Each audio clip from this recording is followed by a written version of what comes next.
गाने की शुरुआत होती है शूरी को दिखाते हुए, जो अपने भाई टिचैला यानी ब्लैक पैंथर को बचाने की कोशिश कर रही थी। दरअसल शूरी के भाई टिचैला को एक खतरनाक बीमारी हो गई थी, जिससे वो काफी ज्यादा बीमार चल रहा था। उसकी हालत इतनी खराब थी कि उसकी मौत कभी भी हो सकती थी। शूरी टिचैला को बचाने के लिए कई तरह के टेस्ट अपनी लैब में कर रही थी, जिससे कि वो अपने भाई को बचा सके। लैब में वो हार्ट शेप हर्ब को आर्टिफिशियली क्रिएट करने की कोशिश कर रही थी, लेकिन वो उसको बनाने में नाकामयाब हो जाती है। तभी शूरी को यहाँ पर अपने आर्टिफिशियल इंटेलिजेंस से पता चलता है कि टिचैला की हालत बहुत खराब हो रही है और उसकी हार्ट रेट भी नीचे गिरती जा रही है। तभी कुछ देर बाद यहाँ पर शूरी की माँ क्वीन रोमांडा आकर उसे कहती है कि बेटा अब कोशिश करने का कोई फायदा नहीं है, क्योंकि टिचैला मर चुका है। इसके बाद शूरी और उसकी माँ रोने लगते हैं। कुछ घंटों बाद टिचैला यानी ब्लैक पैंथर का फ्यूनरल किया जाता है। ऐसे ही टिचैला की मौत को 1 साल बीत चुका था, लेकिन 1 साल बाद भी शूरी और क्वीन टिचैला की मौत को भुला नहीं पा रहे थे और उसके जाने के गम में डूबे हुए थे। वहीं एक ओशन में वाकांडा की रिसर्च बेस वाली शिप पर कुछ वाकांडा के लोग वाइब्रेनियम पर रिसर्च कर रहे थे। तभी यूएस की एक आर्म फोर्स वाकांडियन शिप पर हमला कर देते हैं। असल में यूएस आर्म फोर्स वहाँ से वाइब्रेनियम चुराने के लिए आई थी। वहीं शिप में कुछ सोल्जर होते हैं जो वाइब्रेनियम को चोरी होने से बचा लेते हैं और ये बात वाकांडा क्वीन को पता चल जाती है, जिसके बाद उसे काफी गुस्सा आता है। वाकांडा की क्वीन से यूएनओ की एक हियरिंग में ये सवाल पूछा जाता है कि वो कैसे वाइब्रेनियम को प्रोटेक्ट करेंगे, क्योंकि वाइब्रेनियम बहुत ही इम्पोर्टेंट चीज है। वो कहते हैं कि हम आपके ऊपर कैसे भरोसा कर सकते हैं कि आप वाइब्रेनियम को प्रोटेक्ट कर पाएंगी। जिस पर क्वीन कहती है कि हम वाकांडा के लोग पिछले हजारों सालों से वाइब्रेनियम को प्रोटेक्ट करते आ रहे हैं और आगे भी बहुत अच्छे से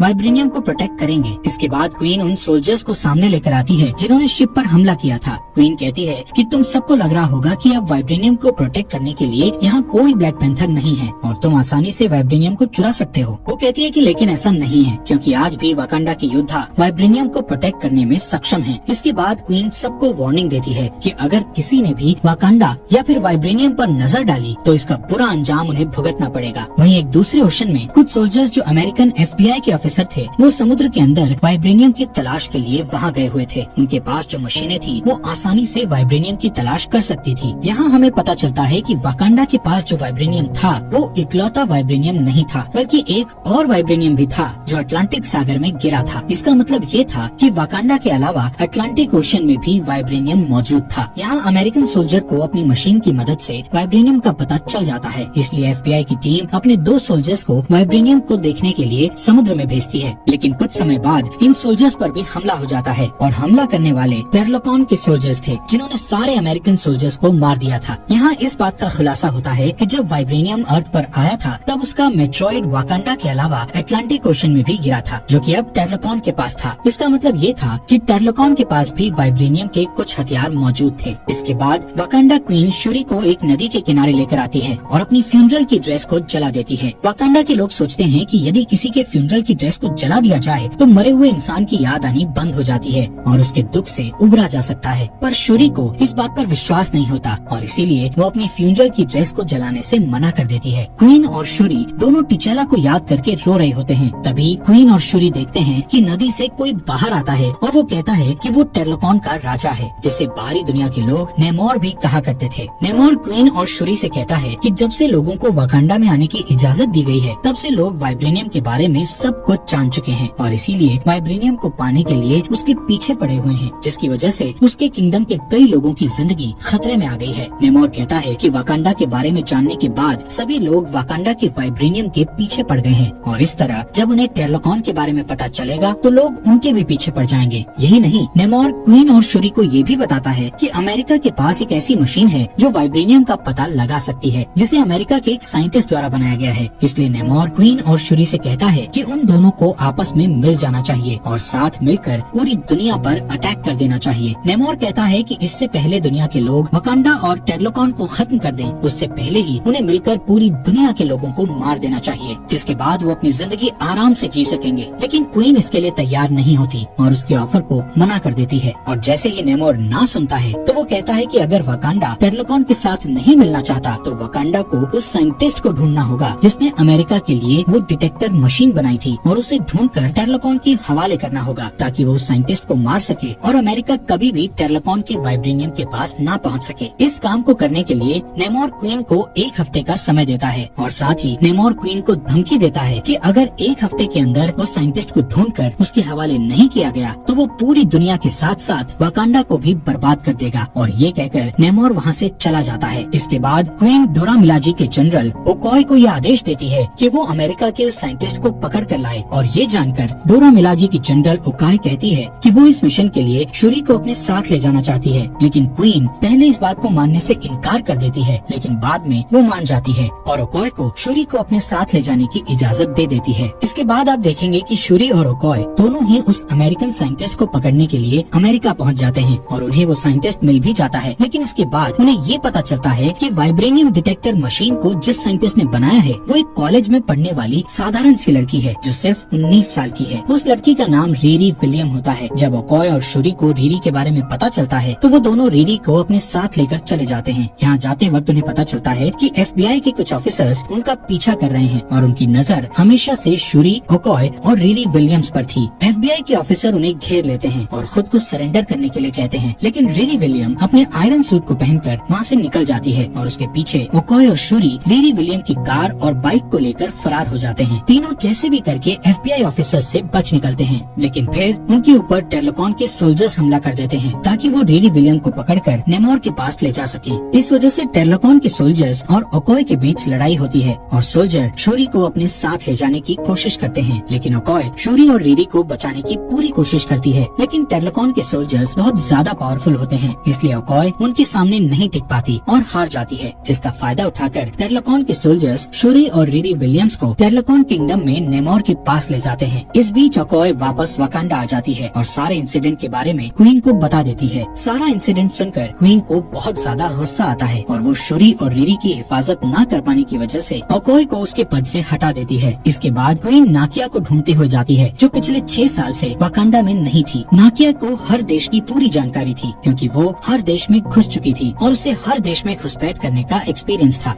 इसलिए क्वीन सोचती है कि नाकिया शूरी को बचाकर ला सकती है। क्वीन नाकिया को ढूंढ लेती है और उसे सारे इंसिडेंट के बारे में बताती है और उसे शूरी को वापस लाने के लिए कहती है। क्वीन की बात मानकर नाकिया टेरलोकॉन किंगडम चली जाती है और नेमोर के कुछ सोल्जर्स को मार देती है और किसी तरह शूरी और रीरी विलियम को बचा लेती है और वो तीनों वापस वाकांडा आ जाते हैं। इस दौरान जब रीरी और शूरी टेरलोकॉन में थे तब नेमोर रीरी को मारने की कोशिश करता है। तब शूरी उसे समझाती है कि वो रीरी को न मारे। इसी दौरान नेमोर शूरी के सामने अपनी ओरिजिन का खुलासा करता है और वो शूरी को अपने पास्ट के बारे में बताता है और MCU के ओरिजिन के बारे में भी पता चलता है। यहाँ नेमोर कहता है कि MCU के नेमोर की उम्र 450 साल की है और इससे पहले नेमोर के पेरेंट्स इंसान थे, लेकिन उस वक्त गांव में फैली बीमारी और भुखमरी की वजह से एक एक करके गांव वालों की मौत होने लगी थी। इस दौरान गांव के लोग अपने भगवान से प्रार्थना करते हैं, जिसके बाद भगवान उनके सपने में आकर उन्हें एक फूल के बारे में बताते हैं जो हार्ट शेप हर्ब की तरह दिखाई देता है, जो पानी के अंदर होता है। जब गांव के लोगों को और नेमोर के पेरेंट्स को इस बात का पता चलता है तो वो लोग पानी में जाकर उस फूल को हासिल करने की कोशिश करते हैं और किसी तरह वो फूल उन्हें मिल भी जाता है। जिसके बाद उस फूल के रस को निकालकर सभी लोग उसे पी लेते हैं, लेकिन जैसे ही उस फूल के रस को पीते हैं उनके शरीर का रंग पूरी तरह से नीला पड़ जाता है और उनकी पावर बढ़ जाती है और वो लोग जमीन पर नहीं रह पाते। इस वजह से उन्हें सरवाइव करने के लिए पानी के अंदर जाकर रहना पड़ता है। इस दौरान नेमोर अपनी माँ की कोख में था और इस वजह से उस हर्ब की पावर नेमोर को भी मिल चुकी थी, साथ ही उसके पैर में विंग्स भी थे। लेकिन यहाँ नेमोर को कुछ ऐसी पावर्स भी मिली थी कि वो पानी और जमीन दोनों जगह पर रह सकता था। जब नेमोर थोड़ा बड़ा होता है तब उसकी मदर की मौत हो जाती है और मरने से पहले वो नेमोर को अपनी आखिरी इच्छा बताती है और कहती है कि वो अपने पहले की दुनिया को देखना चाहती है और साथ ही ये भी चाहती है कि उनकी मौत के बाद उनके शरीर को उनके अपने गाँव में ही दफनाया जाए। और इस वजह से नेमोर अपनी माँ की आखिरी इच्छा को पूरा करने के लिए उनके गाँव जाता है। नेमोर जब गाँव जाता है तब देखता है कि उसके गाँव के लोगों पर कुछ लोग जुल्म कर रहे होते हैं और जैसे ही वो लोग नेमोर को देखते हैं उस पर भी गोलियां चलाना शुरू कर देते हैं, जिसका नेमोर पर कोई असर नहीं होता और नेमोर उन सभी को मार देता है और उस जगह को भी जला देता है। नेमोर कहता है कि इस इंसिडेंट के बाद से ही उसे पानी के बाहर के लोगों से नफरत हो जाती है। इस कहानी को बताने के बाद नेमोर शूरी को अपना एक ब्रेसलेट देता है जो टेरलोकॉन की जड़ी बूटी से बना हुआ था। इसके बाद ही रीरी और शूरी नाकिया की मदद से नेमोर के किंगडम से बाहर निकल जाते हैं, जिसकी वजह से नेमोर बहुत ज्यादा गुस्सा हो जाता है और वाकांडा पर हमला कर देता है और पूरे शहर को बर्बाद कर देता है, जिसमें कई लोगों की जान चली जाती है और साथ में क्वीन भी मारी जाती है। लेकिन ये उसके लिए सिर्फ ट्रेलर था। आगे वो कहता है कि कुछ समय बाद वो अपनी पूरी आर्मी लेकर आएगा और पूरी दुनिया को तबाह कर देगा और अपनी आर्मी को लेकर वहाँ से चला जाता है। इसके बाद शूरी को पता चलता है कि उसकी माँ मर चुकी है और वो बुरी तरह टूट जाती है और वो नेमोर से बदला लेना चाहती है और फिर से आर्टिफिशियल हर्ब क्रिएट करने की कोशिश करती है। नेमोर ने उसे जो जड़ी बूटी वाला ब्रेसलेट दिया था वो उसकी जड़ी बूटियों को निकाल लेती है और उस पर रिसर्च करती है। कुछ टेस्ट करने के बाद उसे पता चलता है कि जो एबिलिटी हार्ट शेप हर्ब के अंदर होती है वही एबिलिटी इन जड़ी बूटियों में भी है। और ये जानने के बाद वो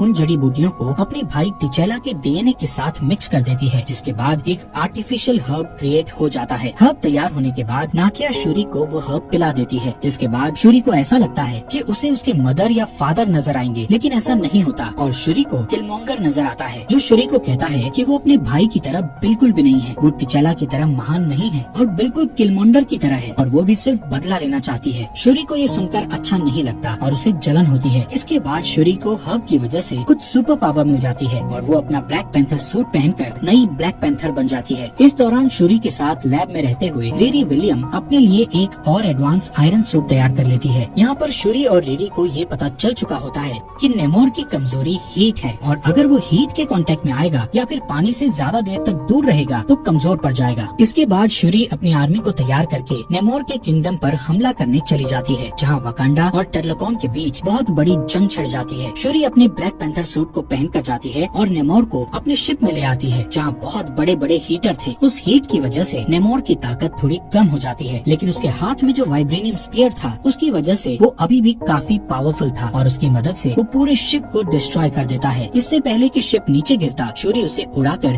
किसी तरह रेगिस्तान के पास ले जाती है ताकि नेमोर को ज्यादा देर तक पानी से दूर रखा जा सके। और इसके बाद दोनों के बीच काफी खतरनाक लड़ाई होती है। इस लड़ाई में नेमोर वाइब्रेनियम स्पीयर से शूरी के ऊपर वार करता है और उसे उसके शरीर के आर पार कर देता है और शूरी बुरी तरह घायल हो जाती है। इसके बाद नेमोर पानी की तरफ जा रहा होता है, लेकिन इससे पहले वो पानी तक पहुंच पाता, शूरी अपनी शिप को ब्लास्ट कर देती है, जिससे काफी हीट बाहर निकलती है और इस वजह से नेमोर बहुत ज्यादा कमजोर हो जाता है। इसके बाद शूरी नेमोर के वाइब्रेनियम स्पीयर को उसी की तरफ एम कर देती है और कहती है कि अगर तुम हार मान जाओ तो मैं तुम्हें छोड़ दूंगी, वरना तुम्हें जान से मार दूंगी। तुम्हें ये लड़ाई खत्म करनी होगी, क्योंकि अगर तुम ऐसा नहीं करोगे तो तुम्हारे आर्मी के लोग भी मारे जाएंगे। नेमोर को शूरी की बात समझ में आती है और वो शूरी के सामने हार मान जाता है, जिसके बाद शूरी और नेमोर एक साथ मिलकर जंग खत्म करने का ऐलान करते हैं और दोनों किंगडम एक दूसरे के दोस्त बन जाते हैं और सब कुछ ठीक हो जाता है। लेकिन शूरी को वाकांडा की नई क्वीन बनना था और वाकांडा के नियम के मुताबिक इसके लिए उसे एक कल्चरल सेरेमनी में अपने खुद के सोल्जर से लड़ाई करके खुद को साबित करना था। लेकिन इस सेरेमनी के दौरान शूरी गायब हो जाती है और वाकांडा में अम्बाकू दिखाई देता है, जिससे ये हिंट मिलता है कि वाकांडा का नया राजा अम्बाकू होगा। इसके बाद शूरी नाकिया के साथ दिखाई देती है और नाकिया के साथ वो अपने फ्यूनरल के ड्रेस को जला देती है ताकि वो अपने भाई के मौत के दुख से उबर सके। इसके बाद सीन शिफ्ट होता है, जहाँ शूरी बैठी हुई दिखाई देती है और नाकिया उसके पास एक बच्चे को लेकर आती है और कहती है कि ये टिचेला